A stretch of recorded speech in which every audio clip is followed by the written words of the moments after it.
Bago ang lahat, mukhang nabuhayan ng loob si Nico Harrison na ngayon inaasar nitong si Mark Cuban na mula sa pagsakay sa private jet, ngayon naman nasa economy na lang si Nico Harrison. Ang reason kasing binigay niya dati kung bakit tinrade si Luka para kay Anthony Davis ay dahil sa timbang at injury prone. Kaso yung pumalit mas malala pagdating sa injury, na-trade pa. Naayos na ni Luka yung timbang niya, literal na pogi na, hot pa, ginawa pang cover ng magazine. Ngayon naman ang isusunod, yung pagiging prone niya sa injury. Ayon kay Sham, lumipad ang aming team. Si Luka papuntang Europe na namataan si Luka sa Spain para dumaan or humanap ng treatment para sa kanyang injury. Ang pwede kasi maging resulta doon mula sa 3 to 6 weeks na recovery time ng kanyang hamstring injury maging 2 to 3 weeks na lang. Kung magiging successful ang treatment niya, ang mangyayari, imbes na worst case scenario kay Luka ay Game 6 or Game 7 ng playoffs, ang pinaka worst case scenario na lang ngayon ay 3 weeks max na mawawala siya until April 25. Aabot si Luka ng Game 3 or Game 4, pwede pang mas maaga. Ito ay kung makakakita siya ng babagay sa kanyang treatment sa Europe based to kay Dr. Evan Jeffries. Based naman sa isa pang doktor na nag-evaluate kay Luka sa possible risk, bakit pa siya pupunta ng Europe kahit naman sa US yung treatment na hinahanap niya na placenta-based tissue treatment. Kaya siyang pabalikin within 3 to 4 weeks at pinromote niya pa yung clinic niya online. Kung meron sana nun, sana nakabalik si Aaron Gordon at Jalen Green na mas mabilis during regular season. Or kaya hindi sila nahirapang dalawa sa kanilang hamstring injury buong season kung available sa US. Joke lang yun, pinahaba ko lang. Available naman talaga sa US yun, may kakaiba lang dun sa dalawa. So meron na kasing gumagamit no na team ang San Antonio na nilalagay talaga nila sa kanilang mga player para mas maikli yung recovery time. Isa pa, nasa $20,000 din ang presyo. Pero iba pa rin kasi kapag sa Europe. Kaya di umano pumunta ng Europe si Luka, guys, sa Switzerland, Germany or kaya sa Spain kung saan man panig ng Dark Continent dadaan ng treatment si Luka, meron kasing pinagkaiba yung US at itong Europe. Meron kasing mga treatment or procedure na hindi lisensyado sa US pero lisensyado sa Europe. Meron kasing restriction kay Luka kung nagstay siya sa US at dun siya nagpagamot.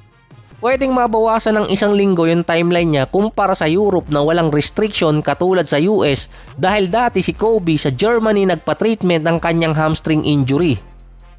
Kahit si Lebron dumaan din sa PRP treatment sa Germany kahit meron din naman nun sa US, mas advanced sa Germany at ang pinaka-importante walang restriction ng FDA. Kaya yung mga bagong treatment pwede nila magamit kay Luka dahil aprobado sa kanila pero hindi yun aprobado sa US.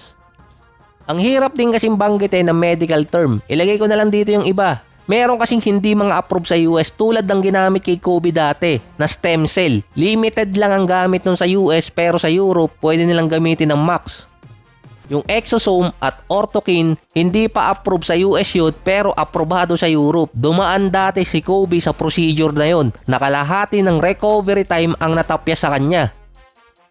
Noong 2011 kasi si Kobe merong chronic knee injury. Muntikan siyang maging Brandon Roy na mawawala yung cartilage niya sa tuhod. Ito yung procedure na sumagip sa karir niya. Kaso ibang injury ang nakuha niya na mas malala pa. Kung sakaling mapabilis ang recovery ni Luka at makabalik sa playoffs, andun pa rin kasi ang risk na magkaroon siya ng mas malalang injury gaya ng hamstring tear. Aabot yun ng ilang buwan. Pero Boracay naman ang kasunod kapag nalaglag sa playoffs. Mali pala, kapag NBA pala Cancun, tunog kangkong. Si Austin Reeves naman dinadaan din sa rehab para sa kanyang injury sa kanyang ribs. Wala namang binanggit ngayon kung merong special treatment na dinadaanan si Reeves. Based naman kay JJ Redick, katulad ni Luka, inaasahan din makakabalik na mas maaga itong si Austin Reeves. Pero kapag si Redick kasi nagsasabi, hindi alam kung alin yung mapapaaga, yung return niya sa playoffs or kaya mapaaga yung karir ni Reeves. Si Reeves expected magdi-decline ng kanyang player option para maging free agent. Nasa Lakers kasi ang control para dito kay Reeves kahit sabihin pang unrestricted siya kahit saan pwedeng lumipat dahil pwedeng bumaba ang value ni Reeves sa free agency market kung hindi siya makakalaro sa playoffs. Lalo pa galing din si Reeves sa isang lackluster playoff performance noong nakaraang taon. Posible siyang hindi maopera ng max contract ng ibang team dahil na din sa injury niya ngayong season. Ang Lakers may control kay Reeves dahil sila lang ang pwedeng magbigay ng 5-year contract. Yung ibang team until 4 years lang. Dahil maibaba lang mula 40 million papuntang 30 million yung kontrata ni Reeves na posibleng pirmahan, malaking bagay na sa Lakers yun at pwede na makakuha ng another player pa.